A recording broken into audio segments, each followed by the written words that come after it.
جی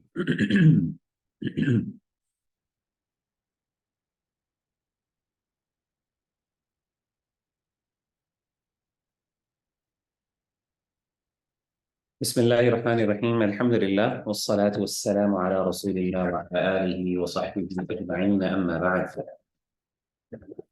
آپ لوگوں کو آواز آ رہی ہوگی میری انشاءاللہ صاف ستھری. ہم آج اپنے سیشن کا انشاءاللہ آغاز کرتے ہیں. ہم نے لاسٹ ٹائم اپنی آیت نمبر 3 تک پڑھا تھا اور آج ہم انشاءاللہ آیت نمبر 4 سے انشاءاللہ آغاز کریں گے. ٹھیک ہے. آیت نمبر 4 کیا ہے؟ اللہ تعالیٰ فرماتے ہیں والذین یرمون المحصنات، اور جو لوگ تہمت لگائیں المحصنات پاک دامن عورتوں کو،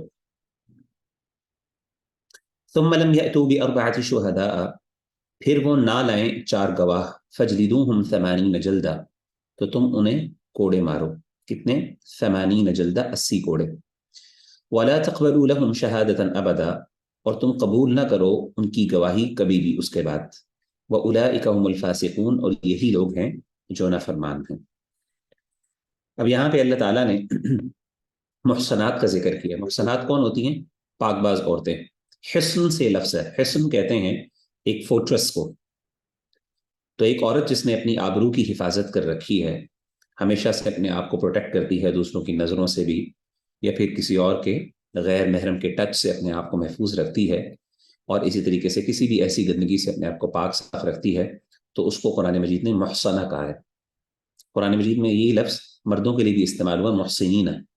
ٹھیک ہے نا. تو یہاں پہ اللہ تعالیٰ نے محصنات کا لفظ استعمال کیا پاک دامن عورتوں کے لیے. اس کے ساتھ ساتھ محصنات ان کو بھی کہتے ہیں جو شادی شدہ ہوتی ہیں. شادی شدہ عورتوں کو بھی اس لیے کیونکہ وہ اب کمیٹڈ ہوتی ہیں اپنے شوہر کے لیے نا. وہ صرف ایک شوہر کے ساتھ خاص ہو جاتی ہیں. اب کوئی اور مرد جو ہے اس کی ایکسس نہیں ہوتی اس خاتون کی. تو اس لحاظ سے وہ بھی محصنات، اس کو بھی قرآن مجید میں محصنہ کہا جاتا ہے. اور یہ محصنات سے مراد یہ ہے پاک دامن عورتیں. تو اللہ تعالیٰ نے یہاں پہ حکم دیا، خاص طور پہ حد قذف کے حوالے سے بتایا. حد قذف کیا ہوتی ہے؟ کہ جو پاک باز مردوں یا عورتوں کے اوپر قذف لگائی جائے تو اس کو یعنی اس پر بہتان لگایا جائے. اور بہتان مختلف طریقے سے ہو سکتا ہے. کسی بھی چیز کا بہتان ہو سکتا ہے، چوری کا بھی ہو سکتا ہے، کوئی اور بھی ہو سکتا ہے. لیکن یہاں پہ خاص کر اللہ تعالیٰ نے جس بہتان کا ذکر کیا اور جس کے اوپر 80 کوڑوں کی سزا ہے، وہ بیسیکلی ہے زنا کا بہتان لگانا کسی پاک دامن عورتوں کے اوپر. جو بندہ، جو مرد وہ کیا کرے، وہ قذف لگائے یا بہتان لگائے تو اس کی سزا یہ ہے. اور وہ پھر 4 گواہ بھی نہ لے کے آ سکے. 4 گواہ سے مراد یہاں پہ عادل اور نیک لوگ ہیں جو گواہی کے قابل ہیں، جو ریلائبل انڈیویجولز ہیں. اگر وہ اس کو نہیں لے کے آئے گا ایز اے گواہ کے طور پہ ان لوگوں کو، ان 4 لوگوں کو، تو ان کو سزا دی جائے گی. اس شخص کو سزا دی جائے گی. کتنے کوڑوں کی؟ 80 کوڑوں کی سزا دی جائے گی. اور اس کی ایک اور سزا یہ ہوگی کہ ان کی دوبارہ شہادت کبھی نہیں قبول کی جائے گی. اور تیسری سزا یہ ہوگی کہ اللہ کے ہاں وہ نافرمان کنسیڈر کیے جائیں گے. ٹھیک ہے نا. یہ لوگ ایسے نافرمان ہیں.